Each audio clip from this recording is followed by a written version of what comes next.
Listen up, because what I'm about to tell you is going to make some corporate suits in Detroit and Germany very, very angry. There is a pill. It costs less than a single buck. It doesn't just clean your engine, it straight up vaporizes every single gram of carbon buildup hiding inside your block. We're talking about that nasty, baked-on black sludge that's been choking your intake valves, gunking up your piston crowns, and ruining your fuel spray patterns for years. You don't need to pull the head. You don't need a $1,000 scan tool.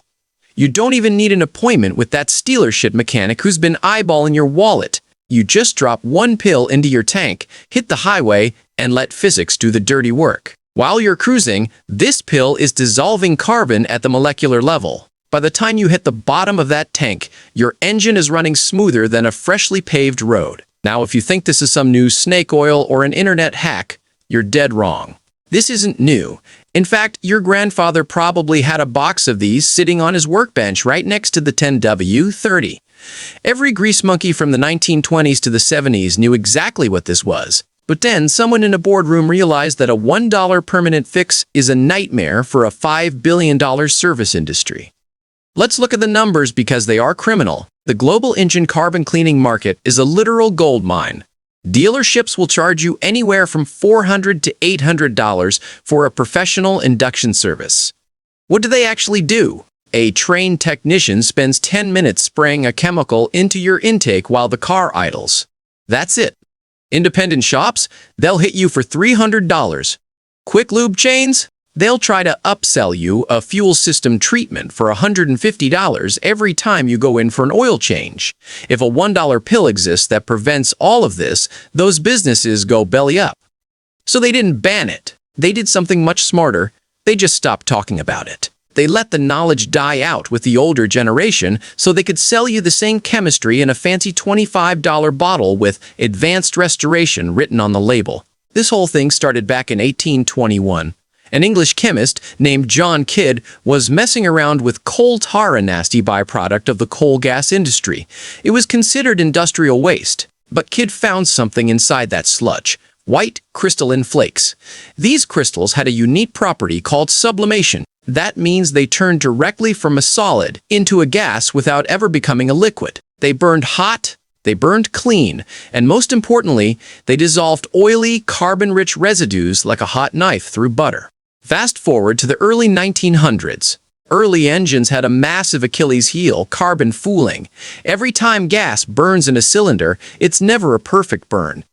A tiny bit of residue is left behind. Over thousands of miles, that residue bakes into a rock-hard layer of coke on your pistons and valves. Early motorists had to either tear the engine apart and scrape the carbon off by hand or live with a car that got slower and thirstier every month. Then, someone realized that if you dropped a bit of Kidd's white crystals into the fuel, the carbon simply vanished.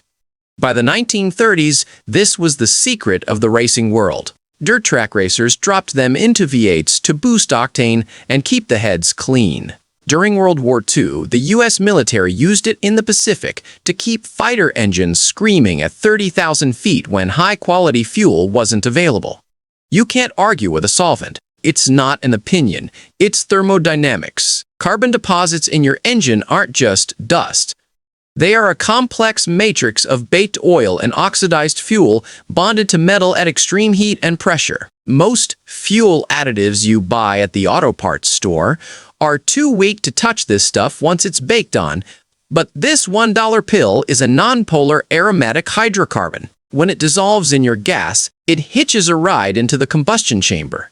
During the bang, it vaporizes and penetrates the microscopic pores of that rock-hard carbon. Once inside, it breaks the intermolecular bonds holding the gunk together. The carbon doesn't flake off in dangerous chunks. It chemically dissolves from the inside out and exits through the exhaust as a gas. The disease literally becomes the cure. So, what happened? Why don't we see these boxes in the automotive aisle anymore? By the 1970s, the industry was moving toward dealership-only maintenance. They realized that if the average Joe could maintain his own engine for $1, they couldn't charge him $800 for professional services. They moved the product. They took it out of the garage and put it in the household aisle. They repackaged it as something your grandmother uses to keep moths out of her wool sweaters. Yes, we are talking about naphthalene, standard, old-school mothballs.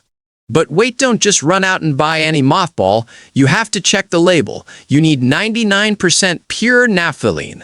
The modern cedar-scented or non-toxic versions won't work. It has to be the original old man smelling stuff. Check the safety data sheet of those $25 premium fuel treatments. You'll often see aromatic hydrocarbons listed as the main ingredient. That's just a fancy, expensive way of saying naphthalene dissolved in a carrier fluid. You're paying a 2,000% markup for a plastic bottle and a marketing budget. If you want to save your engine and your bank account, here is the protocol. It's almost insultingly simple. First, the buy. Go to a hardware store or a grocery store. Look for a box of mothballs. Ensure the ingredient is naphthalene. A $5 box will last you a year for every car you own. Next, the dosage. Start with your tank about half full. You want a strong concentration for the first clean-out phase. For a 4-cylinder engine, drop 1 pill directly into the filler neck. For a V6 or V8, drop 2 pills. No need to crush them. They dissolve in the gas in minutes.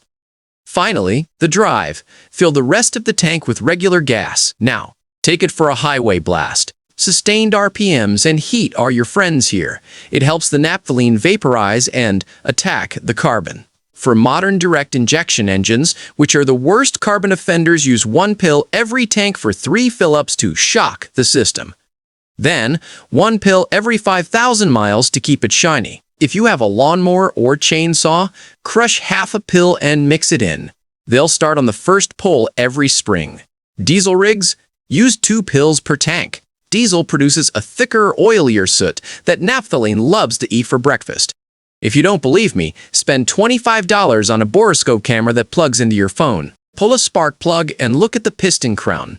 It'll probably look like the bottom of a barbecue pit. Run 1 tank with the pill, then look again. You will see bare metal shining through. We've seen 5% to 15% improvements in MPG and restored compression across all cylinders. This isn't magic. It's chemistry that's been around since 1821. You've been paying luxury prices for a $1 solution that's been hiding in plain sight your entire life. The industry wants you to believe your engine is a black box that only a guy in a clean uniform can touch. They want you to pay for the privilege of not knowing what your grandfather knew for free. If this information just saved you an $800 trip to the shop, do me a favor, smash that subscribe button and hit the bell. I don't take sponsorships from Big Oil, so your support is the only thing that keeps this channel digging for the truth. Share this video. Send it to your dad, your brother, or your buddy who's complaining about his car running rough. Knowledge is power. Keep your hands dirty and your engines clean. See you in the next one.